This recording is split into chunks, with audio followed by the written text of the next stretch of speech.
Hello and welcome, this is Melskinner, and we're back with some more BattleTech. In the last video, I completed a contract mission that is going to lead into a possible story mission. Before we do that, I would like to talk to my staff members and just get their background information, so if we do progress and we have other dialogues that come up, I don't want to lose any dialogue that we could have now. So let's go ahead and talk to them, make sure we go through some of these dialogue lines. So the only thing I haven't talked to Darius about would be these couple lines here. So before any of this started, you worked with the Urano Royal Guard. Tell me about it.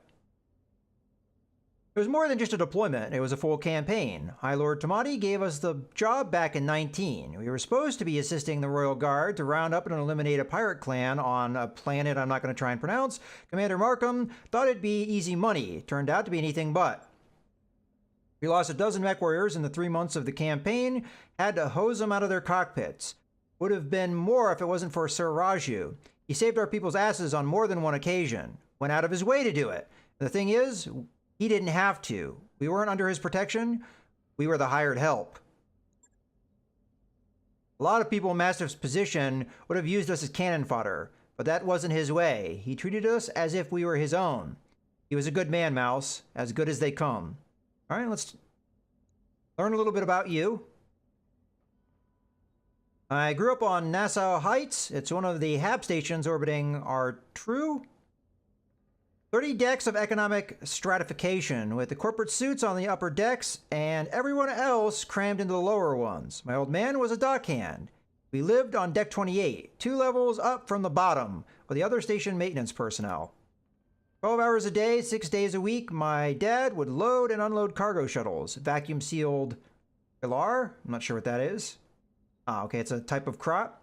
And nutrient paste for people like us, and luxury goods for the suits upstairs. The old man must have uploaded 1,000 cases of Caecilian eel roe, plump, succulent eggs the size of melon balls. Never got to taste any, though. Any of those tins would have cost him half a year's wage. Anyway, Mouse, I don't want to saddle you with my life story. Suffice it to say that I got an eyeful of what I didn't want to be on Nassau Heights, and I did what I had to change my circumstances. By the age of 16, I struck out on my own. I left the station with a handful of skills, an enormous web of contacts, and a rucksack full of that expensive caviar. And once I made it off Nassau Heights, I never, ever looked back. Okay, well, that's it for him. Let's move on to Yang. You know where to find me. Okay. I don't think this is a tutorial, so we're asking about the ship. No, I mean, we're doing okay for the moment, but give it a few months, maybe a year. You know how it goes. Eventually, everything falls apart. Okay? Tell me a bit about yourself. It's a long story, boss. Shortest version that I can give you. I signed on after I served my term in the Third Succession War, fighting for the Capellan Confederation. If you want to know more, you can ask whatever you want. Otherwise, let's get back to talking shop. Okay, where are you from? Bryant and the Confederation. You may have heard of our claim to fame, the Crowley lizard cow. No, I haven't. Okay, it's an edible reptile. No, well, trust me, they're delicious. Anyway, as the story goes, Bryant was a really nice place once, a tourist spot. Big with hikers and fishing enthusiasts, pale blue skies, emerald green seas, and a booming agricultural business. You know, the works. I never knew it that way, though. Stephen Morris got to it a couple centuries before I was born, and well, that was that. That'd be the Amaris Civil War. As the story goes, Bryant used to have these enormous orbital mirrors, storm inhibitors, they called them. The Star League put them in place. When Amaris took the system in the Civil War, he had his troops use them for target practice. Without those mirrors, Bryant reverted to its natural state, a miserable little ball of windblown dirt, actively hostile to human life. By the time I came along, the only places where people could live in relative safety were the planet's poles. Of course, you can't fit a planet's entire population into a handful of cities. At its poles, there isn't enough space, no matter how far down you dig or how tall you build. A lot of people, mostly the poor, died in the early days. There's still a lot of overcrowding in Bryant cities even now. That's my childhood home in a nutshell. Way too many people jammed into a tiny claustrophobic space with nowhere to go off planet. I cleared out of there as fast as I could and never looked back. Gotta admit, though, I do miss the taste of lizard cow. Okay. Time in military. The 2nd St. Ives Lancers, 1st Battalion under Major Ling. We saw more action than most. The arm is a souvenir of my time in the service. I lost the original back in 3010 on St. Laurie. No, when we first arrive at St. Laurie, I love the place. It's an agricultural world, sort of a breadbasket for the neighboring systems. Green fields, rolling hills, you get the picture. We just walked out of hell on Kittery. The Fed rats drove us out in 05 with our tails between our legs, so it looked like paradise to us. I remember kicking back in the mech bay, my feet propped up on an engine block, sipping on a snifter of Ambergist vermouth. Not a bad way to spend a sunny afternoon. Anyway, it turned out the Federated Sons weren't done with us yet. We were barely a month into our deployment when they sent the SETI Hussars to burn us out. I'm sure that there were sound strategic reasons for House Davion to want St. Laurie, but it sure felt personal to me. Long story short, one of their scouts managed to slip through our perimeter and hit my mech bay. I was tinkering around in a Centurion custom-made rumble seat at the time. Being surrounded by all that armor is the only reason I made it out alive. Still, I didn't make it out unscathed. I lost 2 of my favorite assistants and my own right arm, and I've got this ugly thing grafted onto me as a reminder. Yet here I am, doing mercenary work for a living. Some people never learn, huh? Hey, well, why'd you leave then? After my tour of duty was up, you mean? I don't know, it was just time for a change. Besides, the place wasn't for me anymore. In a way, it never really was. I learned a lot from my time in the service. Got a first-hand view of the elitist bullshit that saturates Capellan culture. How it rewards highborn idiots at the common people's expense. Speaking as a thoroughly common man, that didn't sit right with me. When my tour was over, I walked away and never looked back. Let's see.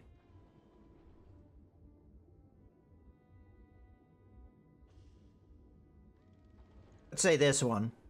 For what it's worth, I'm glad that you walked away. You've brought my mech back from the brink more than once. Way more than once, if memory serves. Still, I appreciate the kind words, and for what it's worth, I'm happy to be here. With this crew going career military would have been an enormous mistake. Okay. Your position, I probably would have done the same. Let's talk about something else. I'm not going to talk about my background. Yeah, this has been a fun trip down memory lane, but I'm sure that we've both got more important things to worry about. All right, well, there's Yang's background. Talk to you later.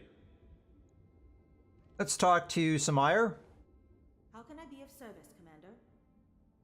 All right, I do have a lot of tutorials to do with her, but I don't want to spend too much time on that, so does the decision we made about uncertified contracts satisfy your concerns?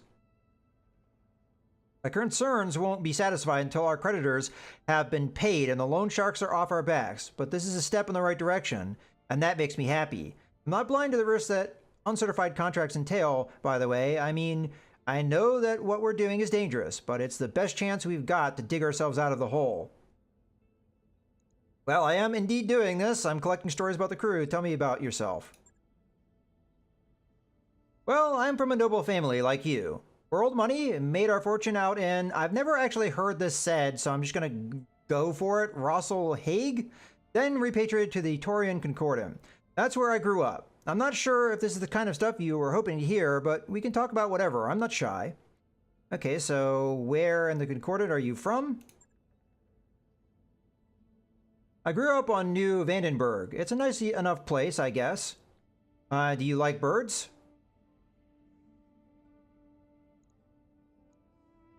Why do you ask? Because New Vandenberg is crawling with them. It's basically one big aviary. Something like 2/3 of the native fauna has feathers, flutters on the wind, and splatters its excrement across every available surface. Ooh, that's lovely.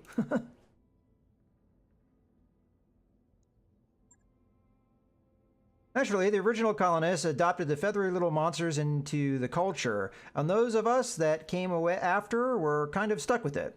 Statues, fountains, murals, you name it.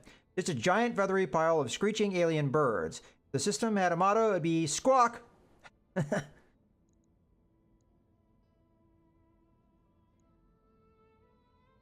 get the picture. You sure? Because I could keep going. I hate birds, is what I'm saying.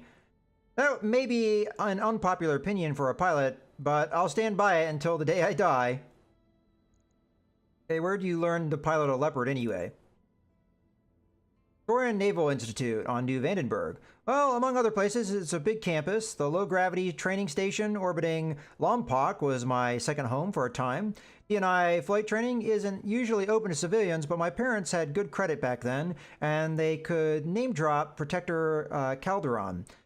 That'll get you pretty far in the Concordant, for a while anyway. The other cadets in my class weren't especially happy sharing air with the civvy, but they couldn't say much. I was nobility, and they weren't. Everyone sort of kept me at arm's length, so I had plenty of time to concentrate on my studies. I got my certification in both dropship and jumpship operation in 4 years. I even tried working on a commercial jump crew for a while, once upon a time. The people were fun, but it wasn't for me. The ratio of flying to violent jump sickness skewed hard in the wrong direction. Okay, what can you tell me about House Meyer? If you're looking at it, my parents are both gone. Blood cancer and heart disease, respectively. Both treatable, but they were out of money at that point, so into the ground they went. Ditto my brother, David, who ran off to serve in the Third Succession War and never came back. I'm sorry. The galaxy was at war for nearly 200 years, Commander. People died. You don't need to apologize for it. And truthfully, I was never really that close to any of them. David was 13 years older than me and had a foot out the door before I turned 3. My parents, well, they raised me by proxy in the traditional noble fashion. There was no real bond there, even when I was young. None of this is to say that my folks were bad people. They weren't. They were just doing what they knew. Their upbringings had been outsourced, just like mine was. Anyway, that's all I've got to say about my family. They're gone, I'm here, the end. So you got another question, or should we get back to our duties? Okay. Let's hear the background there. It was a long time ago, but yeah, as my parents told it, we were landowners on that place. It's an agricultural world, sort of the breadbasket of the Draconis Combine. Yes, I know that that place means potato. My ancestors came from the planet Potato. It took some time for me to accept that, but hey, here we are. Anyway, moving on, House Meyer's holdings were meager. Value of that land was astronomical. For minor nobility, we were really very wealthy. And then the Third Succession War broke out, and the political rhetoric got ugly. House Meyer didn't want a single part of what was happening, so my ancestors emptied their accounts and ran. As a rule, House Kurita takes a really dim view of nobles who cut and run. Words like traitor and defector start getting thrown around in the Combine. You really don't want to be on the receiving end of the allegations like that. I wouldn't be standing here today if House Calderon hadn't granted my ancestors asylum in the Concordant. In all likelihood, House Meyer would have been wiped out before I was even born. Okay. Well, I guess that is that for her background. And obviously we do have the tutorials still for her, but I'll save that for when we actually need to travel around a bit more. So let's go ahead and go to the contracts and take a look at this possible story mission. So I'm guessing it's this one. And we're already at the planet we need to be. So reward is not very high. 33,000 is not much. But I guess we're just traveling there.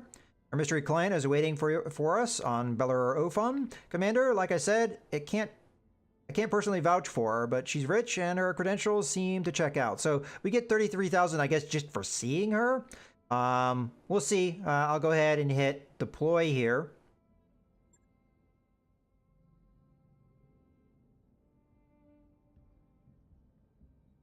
Mr. Oliveira, thank you for honoring my request to meet. I am Anna Maria Centrella. You've heard of my family, I'm sure. Centrella, this is a surprise.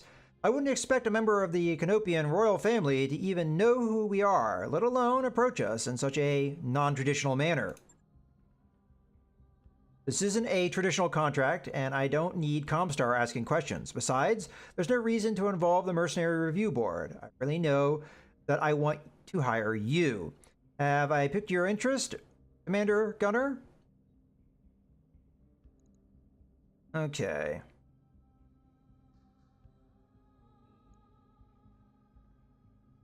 My interest, sure, but I need to hear details before I'm willing to commit to anything. Of course, Commander Gunner.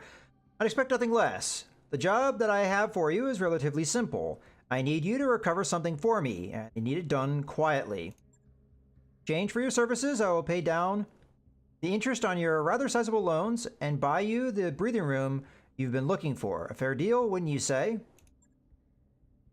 How do you know about...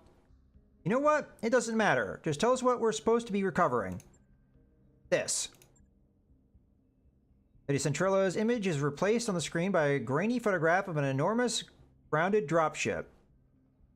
Ramshackle structures cling to it like barnacles. She's a derelict vessel, an Argo, one of the only two ever made.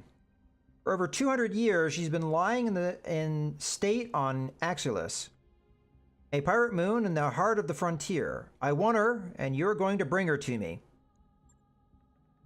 Yeah, and how exactly are we supposed to do that? I mean, that's a big ship, and she looks half cannibalized for parts. Look, you can use her ribs in the photo. You can see her ribs in the photo. I'm as enthusiastic about money as the next guy, but I'm a mech tech, not an aerospace engineer. I'll be damned if I can get that thing flying again. Relax, Mr. Vertanen. I have engineering staff on hand to attend to the Argo. Their leader, Dr. Farah Murad, has built quite a reputation for herself on the frontier. Find a jump ship awaiting for you at Alloway. It will carry you to the pirate moon, where you'll clear a path to the crash site. Dr. Murad and her team will go to the work on the derelict. You will protect them until the work is done. It should all be well within your capabilities, Commander Gunner, unless I've come to the wrong company, of course. Okay.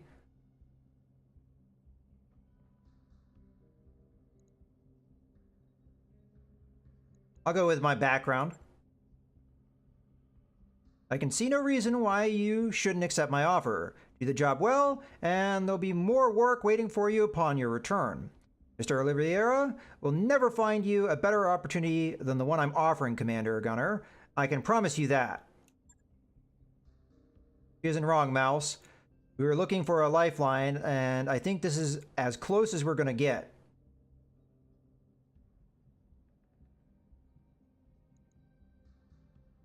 All right, I'll say this. Very good. I'll forward your contract to Mr. Oliveira. We've heard stories of your exploits on the battlefield, Commander Gunner. Your reputation as a soldier is well known within the magistracy. Let's hope that you live up to it. The contract for Lady Centrella's derelict recovery job is ready for review in the command center. We should follow up when you think we're ready. All right. Well, let's take a look at that here in a second. Now, there is some looking around I want to do in the stores before we go anywhere to see if there's anything that we want here. We could buy spiders here. I don't think that was available before. Okay, small lasers are 22,000 apiece.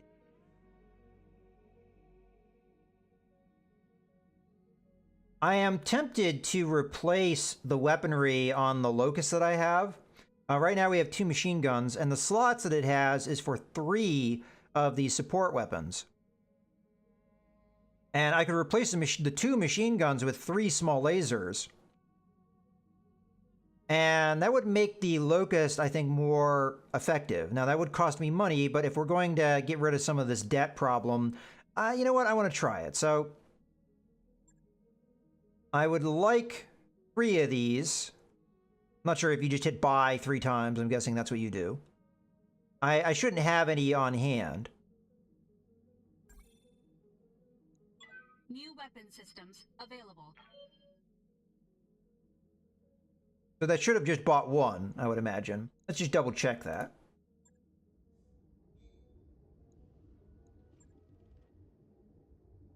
Actually, that would be in components. Yeah, just 1. All right. So that's not the most convenient way of doing things, but... New weapon systems available. Okay, so that's the 3 that we need. And we're going to have travel time, so it's important that I do this before we head out. So, refit. And as much as I kind of know how this works, this is the first time I'm actually doing any refit work. And once I do this, this should lighten up our load enough that we can up armor it as well. So we're going to do 1, 2, and 3. And that leaves us a half a ton left. So I'm now going to work to get some armor up as well. Let's go with... So it costs point... Huh, okay.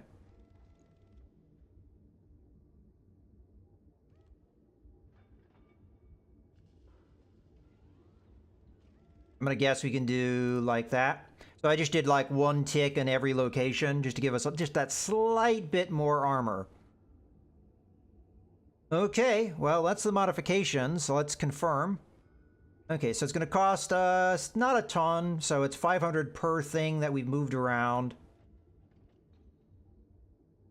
And then the armor isn't going to cost us anything, so a total cost of 2,600. That's not too bad. 10 days, I'm hoping that it's enough time is going to pass that this will work out.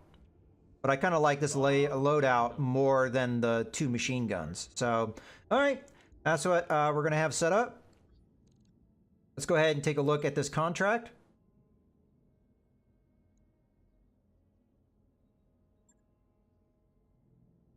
All right, so our travel is being picked up, and we have 18 days to get there. So we will, I think, hit our payday in the month. All right, that's a lot of money we're being offered. All right, so travel to the alleyway and dock with the jump ship you find waiting there. It will carry you to the planet, the pirate moon, where the Argo crash landed centuries ago. Further details on the job will be provided upon arrival. Haven't found any mention of Axilius on our star map, Commander. It appears to be a completely uncharted system. Makes me wonder how Lady Centrella knows where to find it, but it isn't my place to ask. So we're not going to know too much about it. And I don't think that information is being given to me right now. All right, well, we'll travel. Calculating course now, Commander.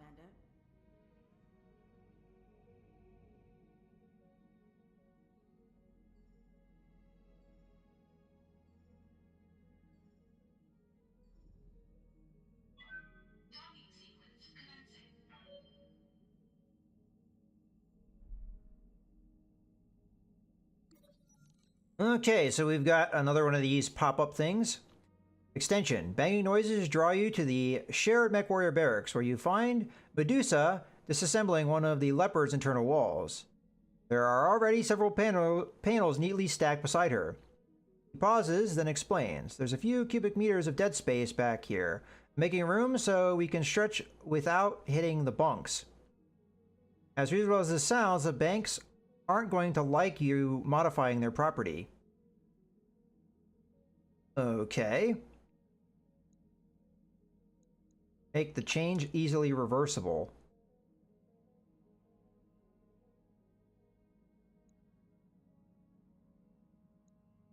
Huh. Okay, we'll try this. I don't know if it will work. I don't understand what the technician thing is meaning, but we'll try it.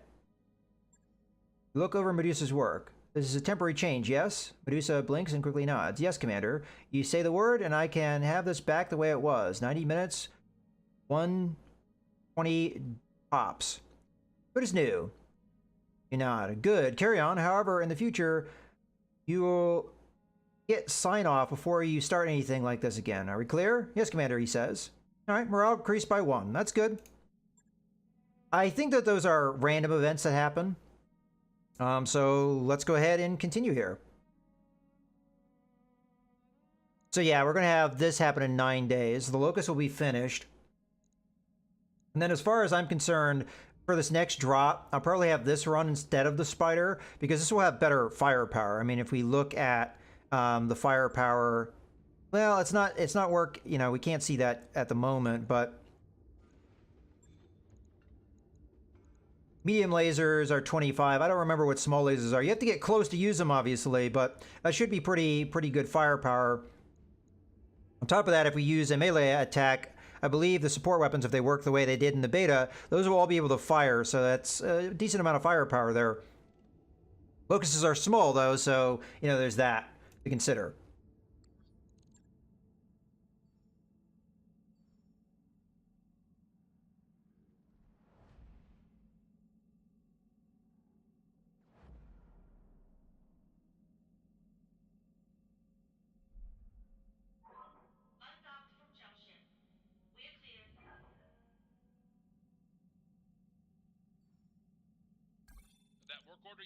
Okay, all work orders complete.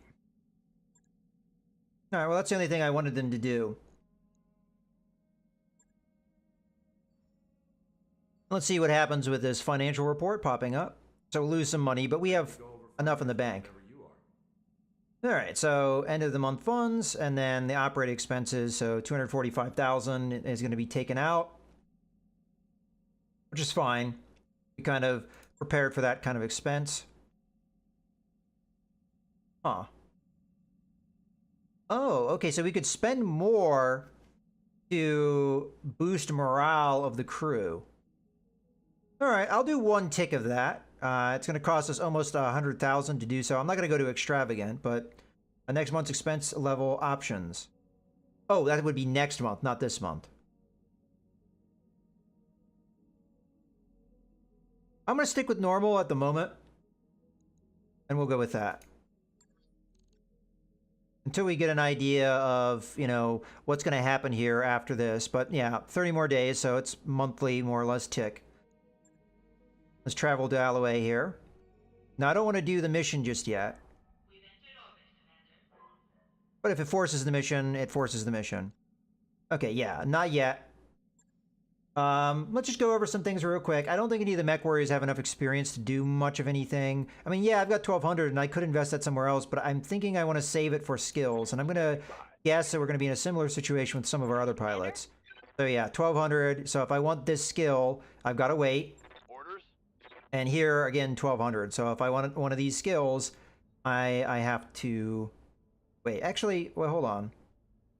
Yeah, they already have this skill level. So these guys might be, Decker and Glitch might be all right to spend. And then we have Behemoth, who we haven't been using for a while. So Decker, what would we want him to have? Guts is going to be for heat, which at the moment we don't really have any mechs that need that too much. And then there's weapon recoil, which I don't think lasers have any weapon recoil. So probably gunnery would be a good thing for him to get at this stage. Now, I'm going to have to carefully think about what I want the next level of skills to be, but I think we can do with gunnery. Mech warrior training. And then Glitch. What can I do for you? Cost 2,500 here. I think I should kind of get a baseline going, but I think we're going to go with Guts because the Vindicator does kind of need a little bit of help in that regard. So I'm going to go with that. Training complete. Okay, so that's all our training done. And I think because of the length of video that we have here, and we probably have a more involved mission, I'm going to go ahead and go through the some more tutorial of the... Oh, okay, we've even got more dialogue choices here. And It's kind of reset things. I've got some questions about navigation, though. Okay, so we did this. Let's go over the tutorial of the star map, and then we only have one other thing. So, and I think I already know how the store system works. Okay, the star map confuses me sometimes. Why does it take longer to get into one place than another when the systems appear to be the same distance apart? Yeah, that bothered me too before I joined the Academy. Turns out that in real life, space travel isn't like what you see in the adventure holovids that Darius makes us watch. For starters, some stars are more massive than others. In the case of a really big star, you have to range pretty far afield to find a location suitable for a KF jump. And for us, that means a whole lot of molasses, slow sublight travel before we can even dock with a jump ship, let alone ride it anywhere. Jump ship charging times are the other half of the travel time equation. Jump ship's KF drive will take a few days to recharge after each jump, so if your destination is a few jumps away, well, you get where I'm going with this. And that's the long and short of it. Anytime we want to go from one system to another, we're talking about weeks of sublight travel coupled with a healthy dose of hurry up and wait, exactly how much determines how long the trip is going to take. Okay, let's do this last tutorial. What can I do while we're orbiting? Oh, no, that's something new. I don't remember that. Yeah, that's stores. Beyond negotiating a contract, most inhabited systems maintain a hiring hall where we can recruit new mech warriors. Be sure to take a look. You never know what kind of talent you're going to find. Most systems also have merchants who can buy and sell hardware such as weapons, equipment, and mech parts. Sometimes even fully operational battle mechs too. Our reputation with a local faction will influence costs when purchasing equipment and hiring mech warriors. The better our rep, the better the deal we'll get, and the better the mech warriors who will be willing to sign on with us. Okay, well, that's all of the tutorials, and as I said, I think we're going to go ahead and wrap this one up here. So I really hope you guys have enjoyed. This is Mouse Gunner, signing out.